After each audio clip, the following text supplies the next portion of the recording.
Jessica, I feel like I'm left out on a trend that I was not aware of. You have come in with one of those giant Stanley Cups, and you are informing me that this is the most popular thing now. There are lines everywhere all over our country. People are outside. Actually, it's not just trying to order by delivery on the internet. They're going to places and forming old-fashioned lines in order to get a cup that I am here to say, even though Flanagan's is not paying me for this, is perhaps the second best cup anywhere to be found in the world, but that Flanagan's has the greatest of all the cups to be found in the universe and should be insulted by the fact that there aren't lines at Flanagan's to get Flanagan's cups instead of the Stanley Cup that is very big and looks very expensive to me. You're telling me that America's wasting money on cups? I have so many thoughts on this phenomenon. So yes, first of all, agreed. The Flanagan's Cup, Mike is holding one right now, the best cup ever. It does sweat a lot. What? You need the sweat when you're eating the wings or the ribs to kind of like wash it off. It's an all-purpose cup. The Stanley Cup one can only really drink out of. But somehow, via TikTok and the internet and viral trends, we talked about this last year with Billy and how if you Google Stanley Cup now, this is what you see. You do not see the hockey trophy Stanley Cup. You see this 40-ounce tumbler thing. Heavy. That costs like $50. But you could do some damage with this thing. Is it a style and fashion thing? Like people want to be seen holding this cup? People want to collect different colors of the cup, and only in this style, because this brand has been around for decades, but for some reason it caught on the internet, and now this week the camera is way too zoomed in on me. Please back that up. I did not get enough sleep last night for this kind of level of close-up. But people have been lining up outside of Target to get a special edition Stanley Cup.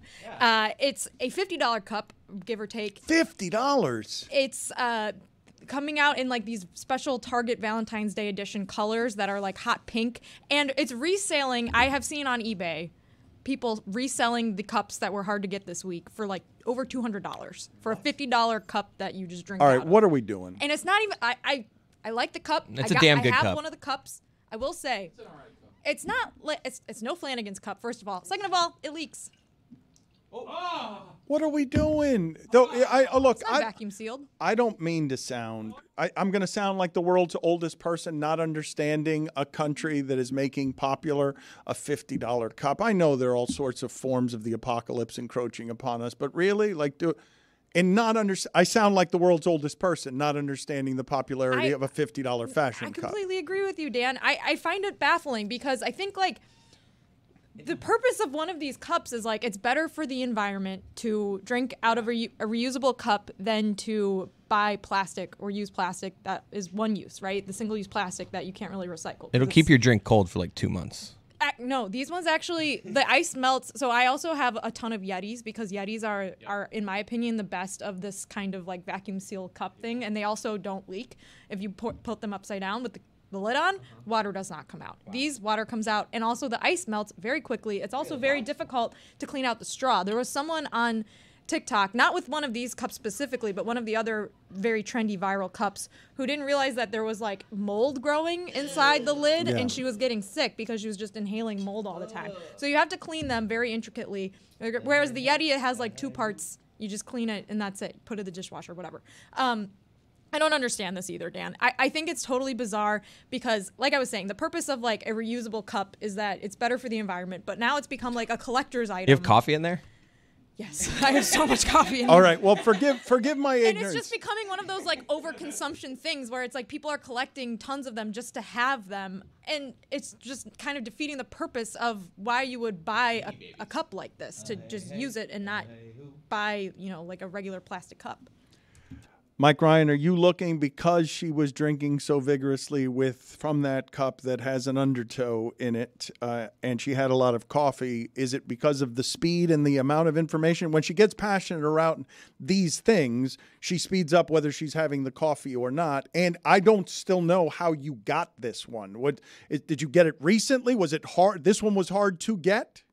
This was just a regular old Stanley Cup. not one of the special edition collector's items cups. Lehman, because he heard us talking about it on the show a few months ago, got it for me like kind of as a bit, like, haha, look, I got you a Stanley Cup for Christmas. So I've been using it, and I do like it. It fits in the cup holder. It's a nice cup. It's good quality. It's very expensive, but I'll probably use it a lot, so it'll be worth the cost per use, I would assume.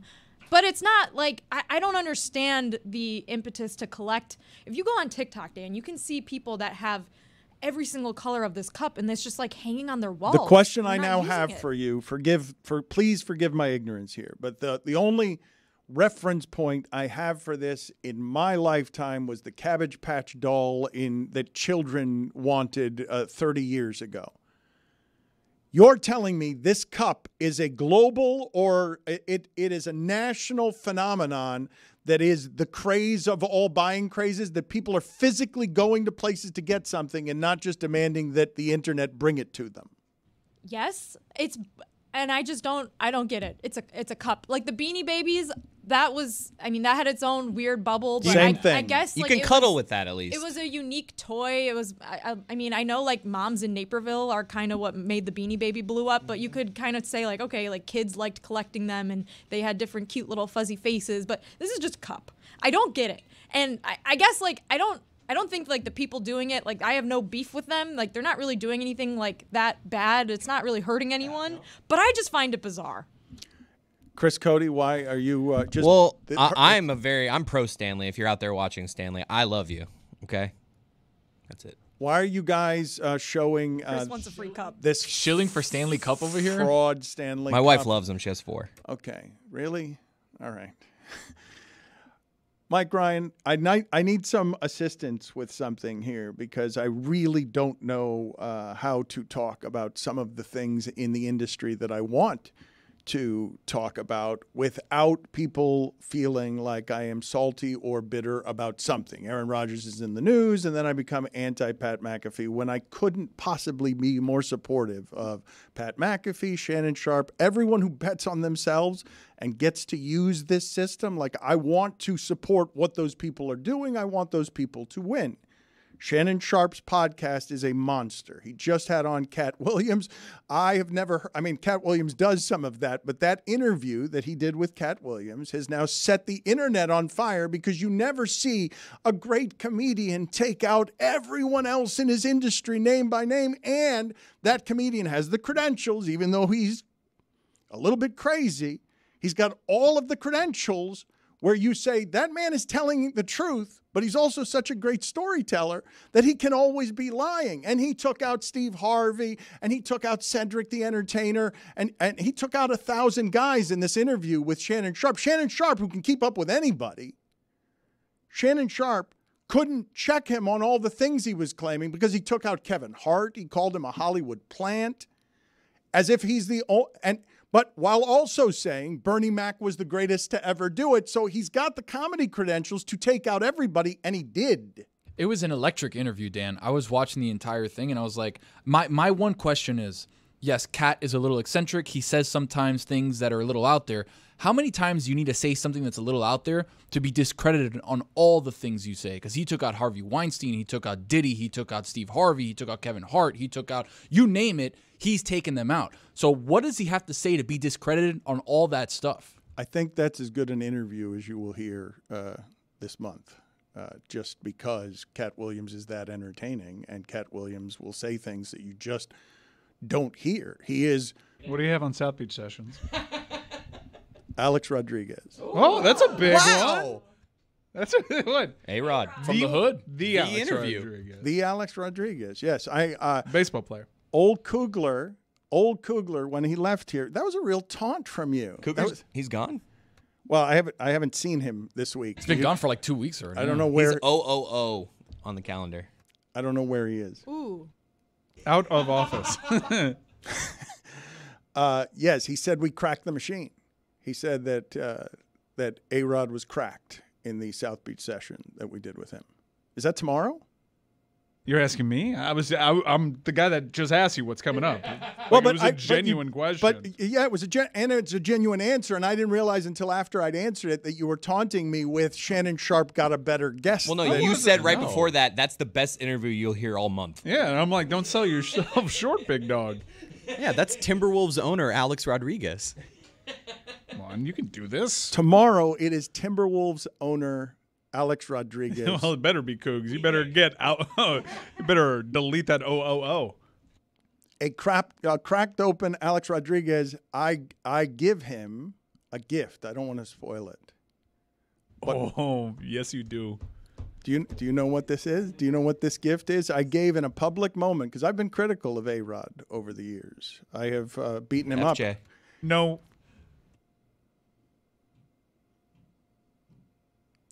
Spoiler alert. Now that's going to make news. We were worried about the Well Saltburn beyond. spoilers. We're going well beyond what I was trying to accomplish with Foot Girls. And you don't even see it because it's below the desk. Yeah, a little below That's better than Katt Williams, Dano. below deck. There was a gift. Tune in tomorrow. What a tease. It is a fact. It's like Wedding Crashers. That is correct advertising. Tune in tomorrow. I will Dinner feels so good. I will give Alex Rodriguez a gift under the desk. Yes, you can make that as sensual as you'd like. You may go viral for this gift that you give him under the desk. I believe I will. Do any of you know? Is there video yet that anyone has seen? I saw it as it was happening. I was on a Zoom meeting and I burst out laughing because, it's so graphic what's happening under that table. I saw it as well, and anytime you see a gift under a desk, it's something.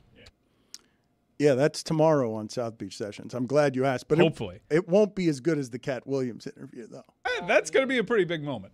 Who do you take out, Dan? Yeah. Who's a plant? For sure, Kevin Hart, Dan. Kevin He Hart's put out some. a plant? He put out an outline that was incredible. Another South Beach Sessions guest. I love Kevin Hart. Great partner of ours. I would love to do 5 hours with Katt Williams. Unfortunately, that's Shannon Sharpe's interview on the volume. We had a chance to hire Shannon Sharpe a long time ago. You only watch A Few Good Men.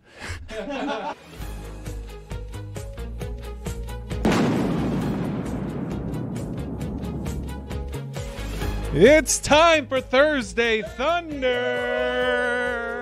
It's presented by DraftKings Fantasy Sports. Check out what DraftKings has to offer this season with code DAN, because life's more fun when you're in on the action. DraftKings, the crown is yours. Tony, what do you have for the people? Cooked up a little something for Thursday Thunder. We are staying in one game today, ladies and gentlemen. The Denver Nuggets versus the aforementioned Golden State Warriors. I like the Nuggets -3 tonight. I also like over on Chris Paul assists at 7.5. And I'm also slotting in Nikola Jokic over 25.5 points. So over 25.5 points, over 7.5 assists for Chris Paul. Denver Nuggets -3 gives you a nice plus 470 little parlay ski. Jessica, why are you making those faces? I didn't think he had to go parlay ski there either. I don't know why he made it. Overachieving, Tony. I call him a parlay ski. That sounds pretty good. How so? How is he overachieved? 3 picks. But yes, very serious picks. And I thought Thursday we were Thunder's doing a serious, spread. different That's game. my bad. Totally different game. Yeah, it's a totally different game. My bad. I can't believe we're going to get to Mina Kimes here in a second. But Mike Ryan, I've got to call you out on something because it is a bit pathetic. And it's nice to see the general eagerness of Jeremy Taché around, hey, the Heat win in Los Angeles. Lakers are a pretty important team. Okay, you can make the regular seasons irrelevant, but let's go Heat chance. And then Shams is reporting deepening disconnect, and hardened Heat fan Mike Ryan, who's seen so much, that happening against LeBron, the reporting of the deepening disconnect, and you being like, yeah, who cares when they're 35 games in and they're making the LeBron thing shake and crumble. you're a bit hardened and cynical and got too much sports in your life if you can't feel that a little bit based on what it is that you and LeBron had for a relationship. Correct. On the air. Off the air, I'm trade machining like a son of a gun. Mina Kimes is with us now. It is nice to see you, Mina. We are headed into the biggest Dolphin game since I don't know when. And I'm going to say it's bigger than the one they just played against the Ravens because I think Buffalo is better than Miami, and this is a super interesting game. Are you in the camp that believes that Miami has been exposed here and the injuries are going to be a problem, and Miami would have very little reason for confidence against this Bills team this week? First, I'd like to say I love your polo shirt today, Dan. Haven't seen that one before. I am nervous if I'm Miami, and I'm mostly nervous because of the defense. Buffalo fans will give them no sympathy for the injuries. Obviously, they had their fair share of injuries, but I think the timing of them is such a problem. Those injuries came earlier in the season, and you've seen that Bills defense make adjustments, young players stepping up. They've evolved their scheme. Whereas Miami, and I think this was a real big problem against Baltimore, where you saw so many miscommunications on the back end. Lamar Jackson was amazing, but guys were open. There were busted coverages all over the place. They got them with the motion play that they use. That's a problem at this point in the season. The fact that you are down Xavier Howard, obviously Bradley Chubb is horrible. Jalen Phillips is already injured.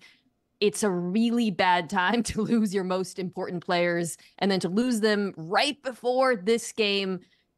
I'll be very curious to see how Vic Fangio approaches that challenge, because it is not going to be easy for him, especially with some of the deficiencies in personnel in the secondary. Well, what do you make as someone who digs deep on where it is the advantages are found? What do you do with Fangio's never had any answers for Josh Allen? Like, if you're building your whole division on toppling the Bills, statistically, Fangio, no matter who his defense is, can never do anything against Josh Allen. So why would that change?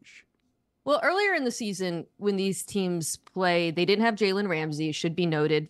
Phillips was still coming off of the injury, but the Bills' offense was also really different. I don't know if you remember this, but Stephon Diggs went absolutely nuclear in that game, and he hasn't really been a factor for a few weeks now.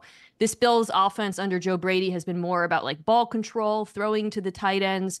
So I think for Fangio, it's a different challenge from what it was earlier in the season. I do think having Ramsey in helps a lot.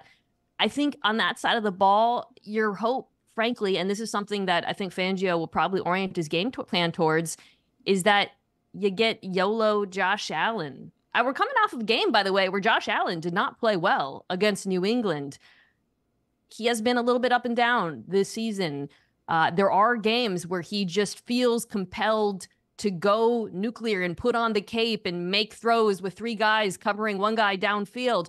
And the truth, Dan, is the best way to get him to do that has nothing to do with Vic Fangio. It's the offense. The offense has to put up points pretty much every drive to force Josh Allen into that mindset where he feels like he has to be superhero Josh to keep up with him. Can you explain to me, please, just in ways that I can understand, because the position is changing so much, the schemes and systems around the positions are changing so much, that Cam Newton tells me that so-and-so and so-and-so and so-and-so game managers, no one would ever accuse Josh Allen of that because he plays the style of football that we think is reckless and fun and can be great, and he can have 5 turnovers. Explain to me what happened against the Patriots, where the Patriots almost won that game even though they had like 4 first-half turnovers because Josh Allen was so terrible. What did Belichick do to Josh Allen that's repeatable?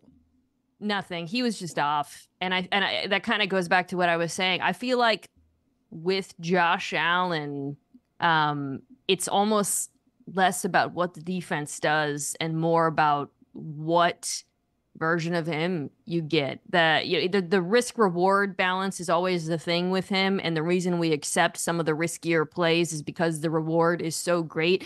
If you happen to get one of those games where the risk, it's tilted too far towards risk and not enough towards reward, because he was just off throwing the ball in that game. It wasn't like the Bills, Patriots defense was throwing anything crazy at him. They do have a very good run defense, better than Miami's, I would say. But it really came down to just the quarterback having an off day, and then putting too much pressure on himself. And I want to just, if you're a Miami fan, you're listening to this and you're saying, well, she's making it sound like because of her defense, we don't have a chance. I don't believe that. I really think if your offense can bounce back, and we have seen this Miami offense, by the way, bounce back after bad performances pretty frequently over the last 2 years. If they can bounce back and put pressure on Allen to keep up, that is how I think you start forcing him into making some of those decisions. Explain something else to me. Why were you one of the very few people I heard saying weeks ago when a certain hyperventilation had taken over the 49ers and all they can do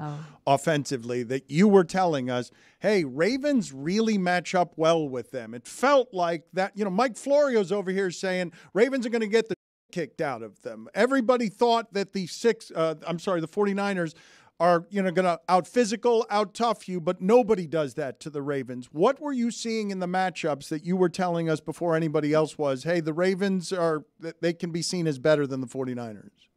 I do want to start by saying I did pick the Niners to win that game, so I'm not trying to take a huge victory lap. I did not think that the Ravens would get the bleep kicked out of them, however, because the Ravens defense is very well built to play both of these Shanahan-type offenses in Miami and San Francisco. I mean, that back-to-back performance from that defense against those two offenses who've been so dominant over the course of the season is incredibly impressive.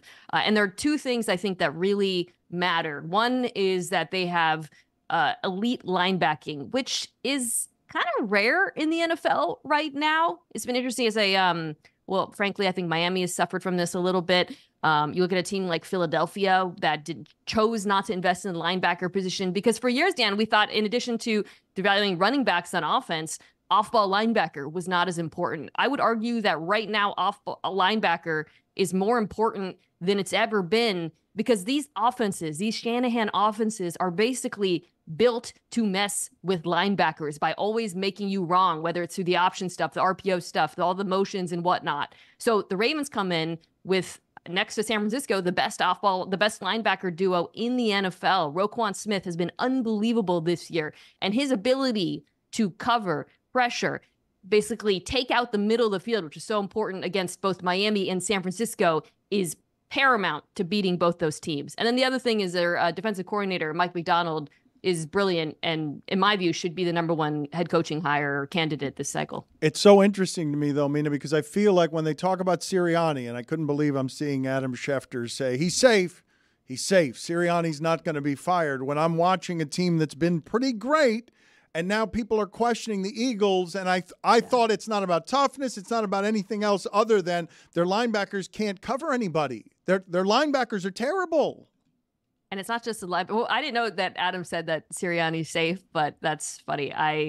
The way you just did that, it's like when there's a natural disaster on Facebook and you can like tag that. I've been picturing Adam Schefter like going around the NFL and tagging coaches safe, or he's the Reaper, right? Because they'll let you know if your job is in jeopardy. It's good for Nick Sirianni. He is not having a good season. I would say he bears a lot of responsibility, and it's taken a second, I think, to get to that point for some of the issues that they've had on both sides of the ball. I actually think offensively, coaching has been more of the problem, whereas defensively, it's a personnel thing. Linebacker, you came into the season knowing linebacker was a weakness, but the thought was, well, they still have this elite front and they have these two good cover corners, they'll be fine.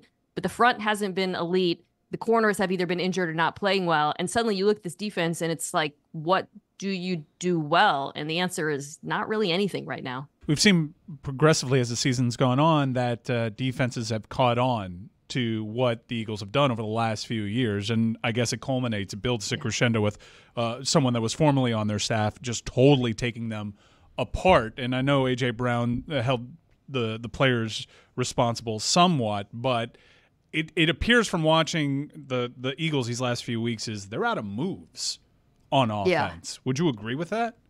When you compare them to some of the offenses, the ones we were talking about, San Francisco and Miami, or I would say Baltimore, frankly, when you watch that offense and some of the things that Todd Monken is doing creatively, the Eagles' offense feels relatively simplistic. It was that way last year too. It is premised around the idea that they have a numbers advantage with Jalen Hurts as a runner, which has not been the advantage it was last year, this year, and then talent. We've got a better wide receiver duo than you. Why do we need to do all kinds of crazy stuff to get them open and the motions and all that stuff? Well, the problem is when, as you said, defenses are keyed in on that, and when you lose that numbers advantage, and when guys aren't executing at a super high level, and you don't have a schematic advantage, suddenly you're just not dominant anymore. They're not a bad offense, but they're no longer great because the coaching isn't putting them in the same position you see with some of the really, really good offenses around the NFL right now. I'm going to break with you real quick, but just out of curiosity, if we gave you endless questions about football because we were forever fascinated, do you think you could answer them endlessly? Like that you would enjoy informing our audience because you care about this stuff so ridiculously? Like if you were asking me about like Bucks Panthers and Jags Titans, and like you really want to get gross. Let's get gross. Ask me the most unpleasant football question you can come up with after the break. All right, let's do this, and let's speed it up, because I do believe that Mina would be forever titillated by being able to answer your endless football questions. Let's do this interactively next. I'm now officially a bit disgusted by Mina because she wants to talk about Carolina Panthers football, and I can't do it. It's too dirty for me. I've got to stay with the high-end questions like who's better, the Dolphins or the Lions? The Dolphins or the Lions? Because I think they're kind of the same. They're mirrors of each other in different conferences. Who's better, Lions or Dolphins? Ooh, the Dolphins are the better team, but the injuries on defense make me a little bit hesitant to pick them right now. I'm still going to go Dolphins, though. I still believe that offense can put up points on anyone. Also, Bucks Panthers isn't even close to being the grossest thing this week. Like, that game actually matters. The Bucks need to win. Have you looked at the list of quarterbacks who are starting? We're getting Wentz Darnold. I cannot wait for Wentz Darnold. No, you're not that dirty. Give it to me. Give me Wentz Darnold. I'm not going to get that dirty yet. I want to ask you if at the age of 35, is Travis Kelce at the end of this? I don't think so. I think obviously he's not quite what he was last year, although they've been kind of limiting his snaps until recently. But I still think when you still watch him, he still gets open. He still bodies guys. He just has a few more drops, a little bit less juice in his step. Can you give us a Jets-Patriots preview, perhaps? No, come on. That is straight to the X-rated stuff. Are we ready to get aggressive? Can we go? Come on, go. I got a good one here. How about a preview of Easton Stick versus Blaine Gabbert? So Easton Stick, after a very, very disastrous start, I thought looked a little bit better against the Buffalo Bills. His mobility adds a factor that can be hard to project. Obviously, the Chargers aren't really playing anyone right now, but I would say the fact that he has been playing more football than Gabbert, who obviously has not been playing because he hasn't had to. You're gross. You're disgusting. I can't believe you actually There's gave a something there with response. these. You disgust me. You want to now go Gabbert on us when I refuse to believe that I will not believe that Gabbert's starting an NFL football game this weekend. Come on. Is he the worst quarterback? I don't think so. Come on. Gabbert's won games. You're disgusting. CJ Beathard played nice. CJ Beathard protected the football. They played massive role. They needed to win that game. CJ Beathard, I thought they ran the ball well with Travis Etienne, which obviously helped a great deal. But I thought Beathard, he also showed a little something running the ball. I have a confession about him, which is I think he's tougher than he is purely because his name is Beat Hard, which I also realize has other connotations. Come on. Tomorrow with Alex Rodriguez on South Beach Sessions. That's absent context for Mina. Is Mike Vrabel going to be coaching his last game in Tennessee? It's been a weird week in terms of leveraging the media. And I think Rand Carthon is incentivized to kind of play out. No, we love Mike. We love Mike. Mike had a lot of success over there prior to Rand Carthon, and that's always a dicey scenario. It's in the best interest of the Tennessee Titans for Rand Carthon to make it seem like no trouble in paradise whatsoever, because maybe he kind of wants the Patriots to trade for him.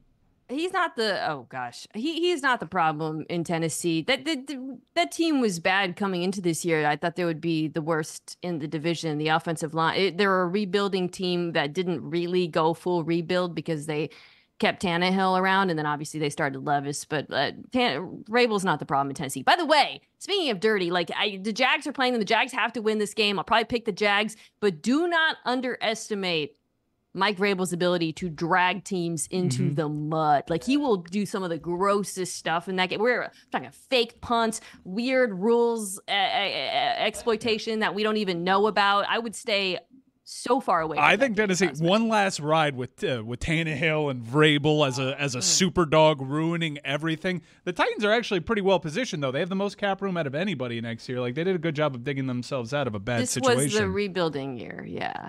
You're dirty, though, because Jeremy was whispering in my ear in a way that made me uncomfortable the names of quarterbacks who are playing this weekend. Jeff Driscoll's going. Against Browning. That's a football game that's being played this weekend. So, like, we got corrected because I think the Texans, the year that TJ Yates started a playoff game, had 4 quarterbacks. So prior to this year, they were the first team to have 4 quarterbacks in a year and make the playoffs. Not nearly as strong as this Browns team. The Browns have one up them and decided, okay, we're going to start a 5th just to make sure we have that record. And here comes Driscoll. Jeff Driscoll, I believe, briefly tried out to play wide receiver when he was in Cincinnati. Like, he was considering a position change because he thought his career as a quarterback was over. Oh, gosh. It's a Jeff Driscoll revenge game, if then, right? Got to factor that into account. You're gross. He's got legs. He can move. But, Jake Browning... when you look at all these backup quarterbacks, a real sentence that has to be said is Jake Browning is the creme de la creme of this group. Come on. We're still waiting on that Jets-Patriots preview. No, not too fast. This has been disgusting, by the way. But my question was too gross. No, well, Stidham O'Connell. Both quarterbacks who I think are probably near the top if we're ranking all of the gross quarterbacks. I would probably... O'Connell's been playing longer. And I think that I kind of like what this Raiders defense has been doing lately. They've been sneakily pretty good under Patrick Graham, a lot better than you would expect. Don't love Max Crosby versus that offensive line. So I'll go Vegas and O'Connell. I do enjoy this part, though. Antonio Pierce is going to be the first genius in that sport that descends from interning for Howard Stern. Like, Antonio Pierce is going to get that job, correct? Based on the fact. Yeah, he interned for the Howard Stern show. And you didn't know that? Yes, Antonio Pierce did that. And now he kind of Jeff Saturdays his way into a job a little bit, right? He was the guy who was available nearby. No, he's got coaching experience. He's not Jeff Saturday, but Antonio Pierce is going to end up getting a prime job because they won 6 games at the end of the season. I think he'll also get a prime job because, and this is something we probably don't talk about enough when we talk about organizations and decisions they made. The Raiders don't have a ton of, and I don't mean this to diminish Antonio Pierce, just try to understand what they might do, especially after the contracts that they gave out most recently to Josh McDaniels. But before that, Gruden, they don't have a lot to spend on head coach. So I suspect they might see the opportunity to just stay in-house, ride with the guy that, who has been doing a good job this year. And stick with him, especially after they let Bisaccia go. Not that would have been. Is that a problem for any other team, Mina? That the finances of a coach, that's a problem for a lot of organizations in that sport?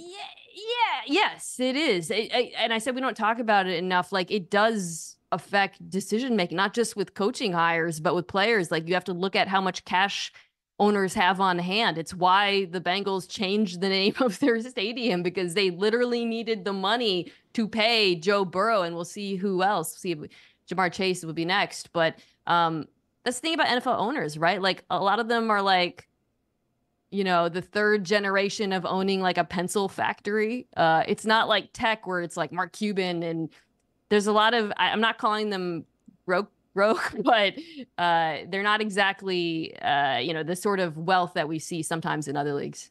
Mina, there's a quarterback that is 6-2 in his last 8 with his team in the playoffs right now, fighting for a division, and we are not talking about him. Gardner Minshew. Why are we not talking about Gardner Minshew and the Colts? Because he's not the reason why they win games. I would say that would be my first answer. I would debate that. I think this is interesting because it's kind of Coach of the Year Bowl, because Shane Steichen, D'Amico Ryan's probably deservedly favorite. Shane Steichen has done a fantastic job with this Colts team, despite the fact that Gardner Minshew has given him pretty limited quarterback play, tries to turn over the football a lot. He is not playing at a very high level. I wouldn't even, like, when we go through that list of backups, I probably wouldn't put him at the top. I acknowledge you've probably addressed this on your podcast, the Mina Kimes Show, featuring Lenny and all the other wonderful things that you do for ESPN. But bad defenses are giving the Kansas City Chiefs problems. It's not just a good and they're going to run into plenty of good ones in the playoffs, or maybe just one. Stugotz says he wants to see the Chiefs in the playoffs. I don't disagree, and I think playing Blaine Gabbert, even though you know that Patrick Mahomes isn't necessarily the issue there, but I think this offense just needs more reps somehow. It doesn't look like they got a snowball's chance, even though they have Travis Kelce and Patrick Mahomes. What is the issue with this offense? Is that the clip where Stugotz, where I just saw it on my socials, where he's like incredibly close to the camera for some reason? Yes. What was the thinking? A viral take. We wanted to have a viral take. It worked. It worked. Dan produced it. You noticed. Should I try to do that? I don't know if I want to be. Yes, let's do that. Let's zoom into her screen. Can we just maximize that? Let's see how we do that. We've got 2 minutes left in the segment, and we've got to hit we can't distort the image. She has to do it because she's not going to be able to do it. Okay, but what do you mean? Don't underestimate her. She's not an old person like me. Can you zoom in? I can zoom in. Just bring your face to the camera. All right, but you've got to do a take. Oh, I have to go really close to the camera. All right, let's do this. This is what we need from you, Mina. You've got about 90 seconds left. They'll give you a countdown. But we are trying to get a viral take from you that goes as close to your mouth as it can, but you have to say something that's at least a little polarizing or meant to go viral. So you have 90 seconds right now. Wait, I have to. Okay, wait. Am I close enough, or should I get closer to the camera? How should we do this? Closer. We've got 80 seconds left. Even closer. Look at I was sweating. I was on first take all I'm talking morning. about like Saltburn bathtub close. This was your idea, Mina. All right, we have 70 seconds left, and it's okay. I'm giving you time to think about this, and we will work on our end to get as close to your mouth as we can. Okay. Here's my, I don't like my teeth. I just chipped both of them, by the way, because I grind them so much. But anyways, all right. Okay. We're good. 50 seconds. Okay. Here is my potentially viral take. I think the Kansas City Chiefs will still play in the AFC Championship. I know that. How? Oh, it's good, right? I look so bad in this video. I can't believe I'm letting you guys do this. Explain with 20 seconds left. I think outside of the Baltimore Ravens, when you look around the division, I think, or the conference rather, I think all of the AFC teams are pretty flawed. Talked about Miami's defense. We'll see what happens with Buffalo. The Jags are a mess, but they'll probably win. The Browns are scary, but I think that they'll get knocked out by the Ravens, depending on how that thing shakes out. So when you look around and you're like, okay, well, one team has Patrick Mahomes. I know that the quarterback or the offense has been a mess, but the defense still looks pretty damn good.